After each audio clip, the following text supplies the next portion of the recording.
With us now are Charles Gibson, anchor of ABC's World News, and by phone, Tom Brokaw, the former anchor of the NBC Nightly News. Gentlemen, good morning, and thanks for taking the time to speak with us. Good morning, Harry. Good morning, Harry. How are you? Very well. Charles, for those of us of a certain age, it's hard for us to remember certain eras that we lived through without thinking about Walter and how he did the job he did. Absolutely. I mean, he was, as I've said, the gold standard and remains so and always will be so because he basically invented these jobs. And there was no flash and dash in the news in those days. It was Walter in front of a desk, and it was always about the news. You always felt that. I remember you just mentioned 1963. He started a half-hour broadcast. Very few people remember that the evening newscasts were 15 minutes until 1963. He began it with an interview of John Kennedy from over in Hyannis. And then it was not long after that that he was reporting on Kennedy's death. But he really did set the standard for all of us who have followed in his footsteps. Tom, talk about Walter Cronkite a little bit, because he was a man who lived in New York and who was accessible to a lot of us. He was a great storyteller. He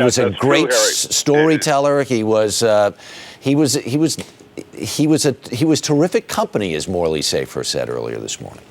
Well, he was a true bon vivant. He loved New York. He missed very few Broadway openings or movie premieres with his beloved Betsy at his side. You always knew that it was going to be a good evening if Walter and Betsy were there. We shared many anecdotes, drinks, dinner, and always a laugh, always a laugh. And what I always thought was quite remarkable about Walter was that he was so much a man of New York, but at the same time, he was the personification of Main Street. Mm-hmm. When you looked at Walter Cronkite, you said Uncle Walter. The title avuncular never fed anyone more perfectly than Walter. And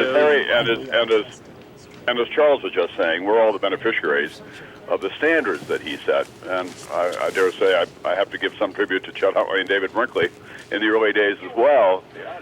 When network news first began, it could have gone in a lot of different directions, but it became a very serious enterprise. And Walter, of course, took it to heights that no one could have imagined. And Tom, talk a little bit about that competition, because that competition between Huntley and Brinkley and Cronkite was phenomenal. It was. Huntley and Brinkley obviously took off very quickly. They became the first real television news celebrities in America. They took their jobs very seriously, but then when Chet left, that was a great opening for Walter Cronkite and that A-team that he had around him of correspondents and producers, and very quickly they became like the 1929 New York Yankees.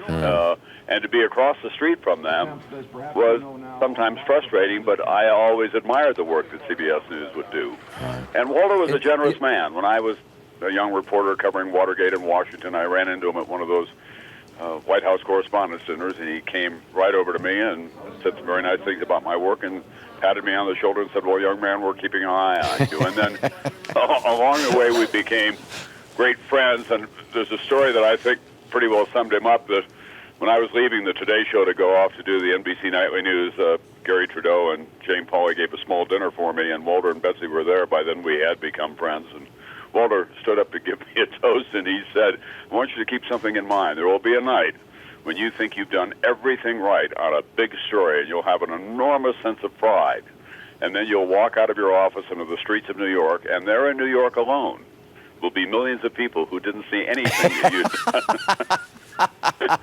And I think that was very helpful to me. And Walter had that kind of perspective. Listen, he was very proud to be who he was. He loved being Walter Cronkite. But at the same time, no one could mock Walter Cronkite more effectively than he could. He was enormously self-aware that way. Charles, talk a little bit more about you. We just interrupted you for a second there. You were about to say something. No, I think Tom made an interesting point. Walter came out of the wire services, and the basic who, what, why, where, when was what was really critical to him. And when people came to him, I remember we had a conversation about it once, when people came to him and talked about the fact that you ought to run for office, et cetera, and you are the most trusted man in America, et cetera, that was heresy to him. It was not about Walter. And so much of this business has gotten to the point where it's about the people who were on the air. And Walter always made sure that you understood it was about the news. And indeed, as he preached to those of us who came up in the business after him, that was always what he was talking about. And I think you sensed that always when you watched him. Tom makes an interesting point. We were very fortunate, I think, in this business, and as a result, I think the country fortunate that people like Chet and David at NBC and Walter at CBS really set the standards. I wish I could say ABC was in the game in those days, but we really weren't. So many people from CBS who cut their teeth working for Walter Cronkite ended up going to ABC and to NBC, and they populate the world of news as we know it. Let's get Brian Williams on the phone with us now. Brian, good morning. Good morning, and thanks for having me. Your thoughts this morning as we look back at Walter Cronkite and what he meant to us and what he meant to the country? Well, I don't think we can overstate his place. It's unfashionable to say this, but I think in one aspect we were a little bit better off as a country when we only had 2-3 choices in the evening to watch. In this respect, it did give us a communal experience. You know, I always say that where I grew up, the houses were so small, we could see the light reflection in our neighbors' windows on either side of us, enough so that we knew that they too were watching the CBS Evening News with Walter Cronkite. Not much diversity of media or viewpoint there, but it gave us a kind of a central notion of our nation and our world, and we tended to talk about it the next day because we kind of knew and assumed that we were seeing the same thing the night before. And for that to be, back during his dominant years, one guy who was, as my friend put it, addressing the nation instead of doing the evening news, what a tremendous responsibility. And he wore it so well as kind of an aw shucks guy from Missouri. I'll change the word. You know, it's interesting, Tom, just following up on that, this notion that these networks would say this half hour of time is going to be actually devoted to news, and it created a tone for the culture. Because as Brian suggested, we all watched, and we all did talk about it the next day. The culture has changed a lot, and I think maybe we were, as Brian suggested, better served in that time. Well, the last thing I want to do is disagree with my colleague, Brian, or with you, Harry. I think we just have to work harder at it now. I think the country is probably, when you stand back, better off to have the many choices that it has. There were some big stories that the evening news in all of its glory, the NBC Nightly News, the ABC News, didn't pay quite enough attention to. We saw the world through the prism of white middle-aged men who lived mostly on the eastern seaboard. That was fine with me. I expected to be one of them.